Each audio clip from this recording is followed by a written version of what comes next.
Hello and welcome back guys to another video on my channel, A Traveler's Mindset. I'm Yannick, up bright and early, and today we're gonna discover and explore the oldest still remaining rainforest in the world here in beautiful Australia. I'm very excited. I hope we're gonna see some wildlife. I hope we're gonna have some amazing views, and I don't know what to expect. We're just gonna go in there and just wing it as always, and yeah, let's go guys, let's do it.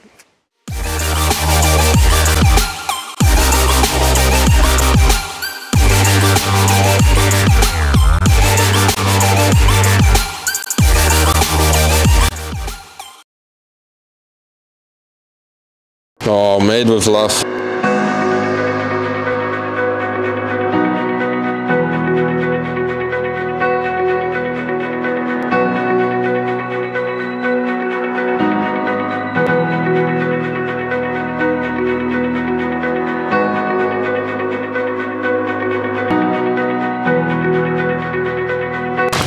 Onto the ferry now.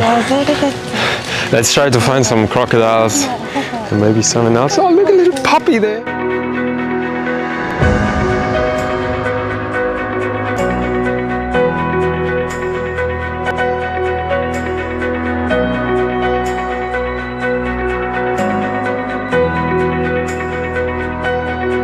So this is our big alpha male Scarface, guys. It's about 4.7 meters in length. What a big fella. Big alpha male of the area. Hey Scarface!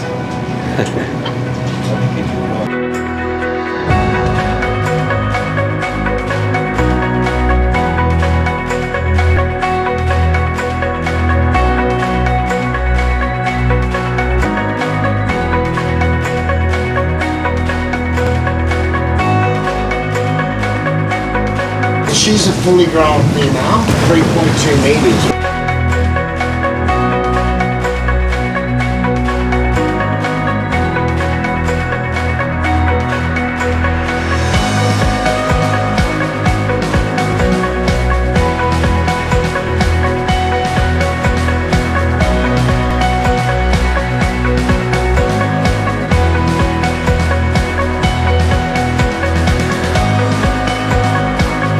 She went under. Yeah. That's crazy, can't see her, but she's right there. Yeah, there's a little fishy boat behind you, so that's why she's up. Oh, there she is. Coming up again. Amazing animals.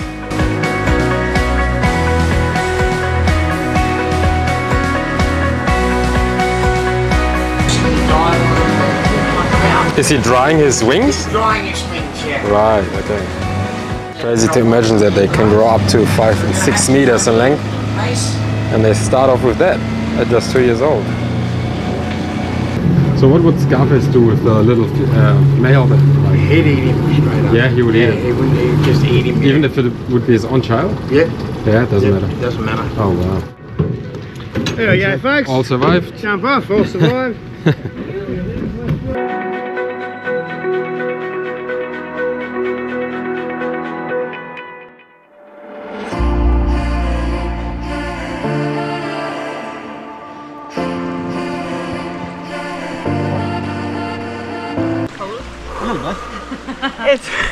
It's a bit chilly. Oh yeah, Not as bad as an ice bath. No. Ooh, a bit cold here. But how good is it? Natural swimming hole in the Daintree.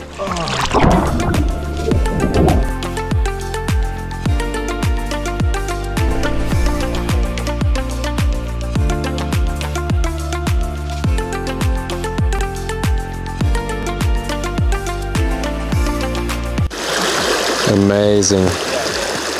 What a beautiful place here in the middle of the Daintree Rainforest.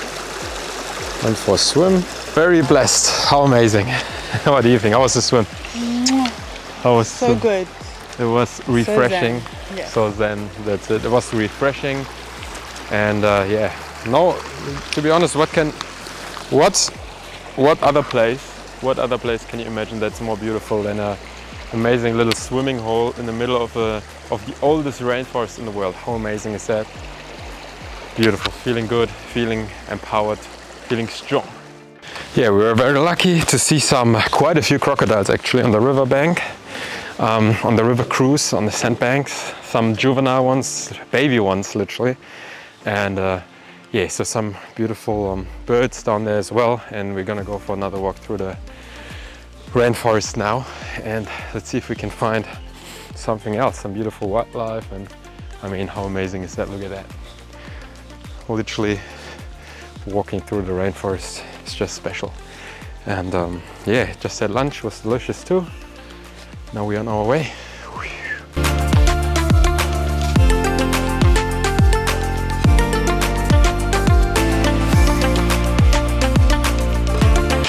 We were thinking what for shoes to wear today, and we went full Aussie. Oh, how are they called? Weber orb spider, right? Yep. Big one.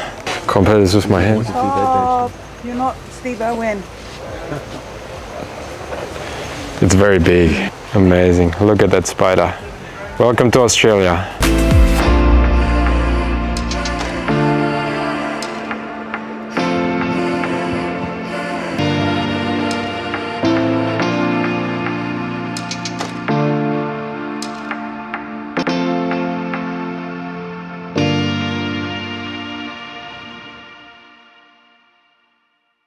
It's a very, very ancient group of plants. They've been around for a good few hundred million of years, more or less. This is one of the first seeded plants that ever evolved on this planet. This is the sort of thing that brontosauruses ate. Very slow growing plant. This particular plant here is probably around about 400 years old. They grow about 1 metre for every 100 years they're alive. There's one of these plants there that's about 15 metres tall. So it's been around for about 1500 years. When you put that into a little bit of perspective and think about history, the Egyptians were still around then. Yeah. The Mayans hadn't started building. Neither had the Khmer people in Cambodia. Angkor Wat wasn't around still. But that 1500-year-old cycad was growing that whole time. This tree was growing when Lieutenant James Cook sailed the coast. So they've been around for a very long time. Very ancient trees.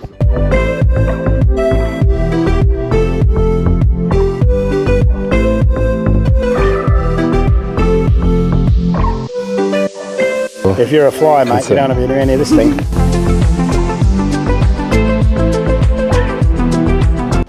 So all the pigs that we've seen, they've been quite active here and digging up the ground, which is obviously not as good for the rainforest. So apparently the pigs, the wild pigs, they're not native to Australia, they've been introduced here. And yeah, they are actually an issue. So the rangers and all of that, they try to get rid of it. So I always say, just look, but don't look at anything particular. And when you see a little ripple or something, have a look at it. And you'll see a crab feeding down there. See the little ripples that he's making. A little mud skipper over here. There's another little mud skipper going through the water up there. There is literally hundreds of things down in front of us right now. Oh, that one, look, that one's gold, that one in front of us. Well spotted. See that cassowary footprint down there? You can see the weight of it. Yep. Oh my God. Wow. They're big boys, or girls? Yeah, they are. They're big birds. Where are they? One, actually. That's probably the best one, isn't it?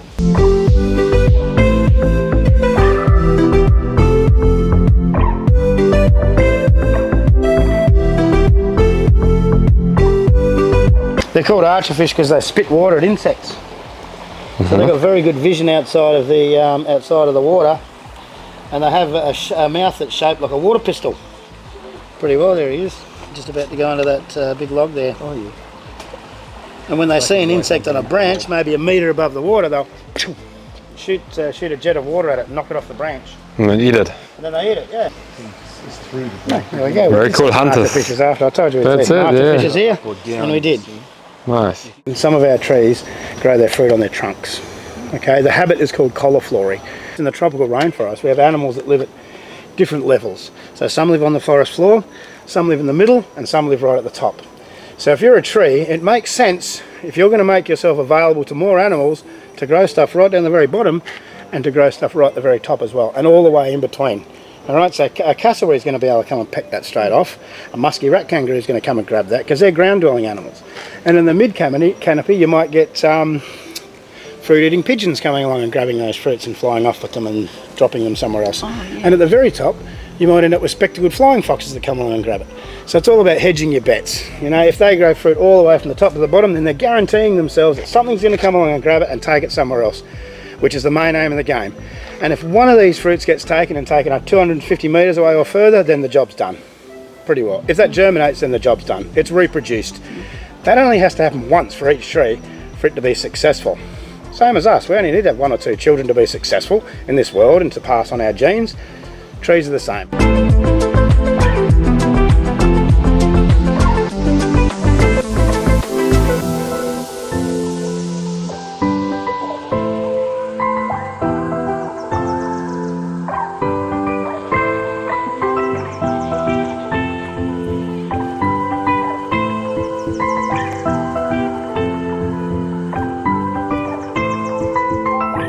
Katie did, perfectly adapted to its environment. You're not able to spot it from a distance. How cool. So they're spectacled fruit bats they are, folks, or spectacled flying foxes. It's one of the other animals that we refer to as keystone species, because these guys, although we call them fruit bats, they mainly drink the nectar of flowers. So they spend their whole night going from flower to flower to flower to flower to flower, pollinating the whole way. Amazing.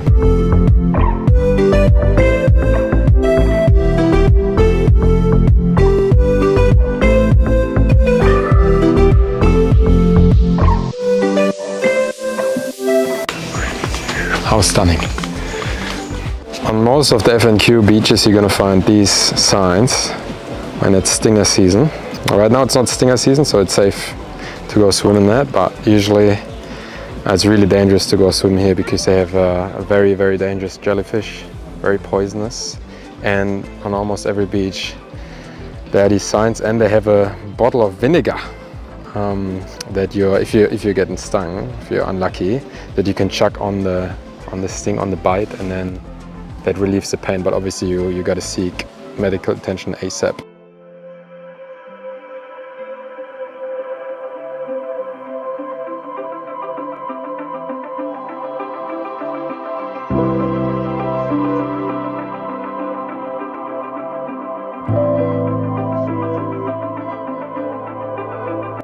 Cape Tribulation, where the rainforest meets the ocean. A very popular spot, and very traditionally important spot here for the locals. How good of a place, how beautiful, very peaceful.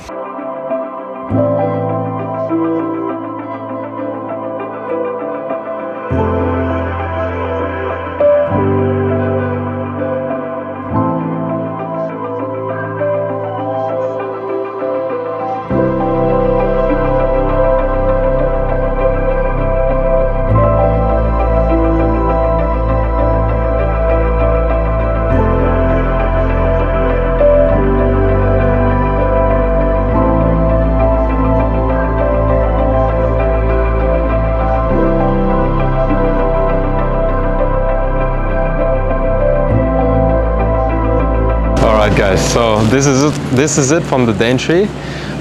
What a day! It's been beautiful. We've seen actually a lot of little creepy crawlies and obviously crocodiles and some other beautiful wildlife, and also the rainforest itself, the plants, the trees, just amazing. And yeah, very grateful. It was a beautiful day, and yeah, I'm happy to share these moments with you guys. On to the next one. Yannick's just come back from taking a shit. Oh. Just lost 3 kgs. Lost 3 kgs. Nah, I just took a pee actually. Oh, here they're calling us. Drop in his guts. We need to go back to the car because the ferry is coming. We're gonna walk back to the car now. Travelers mindset about to get eaten by crocodiles in beautiful Far North Queensland here. Now we gotta watch out, guys.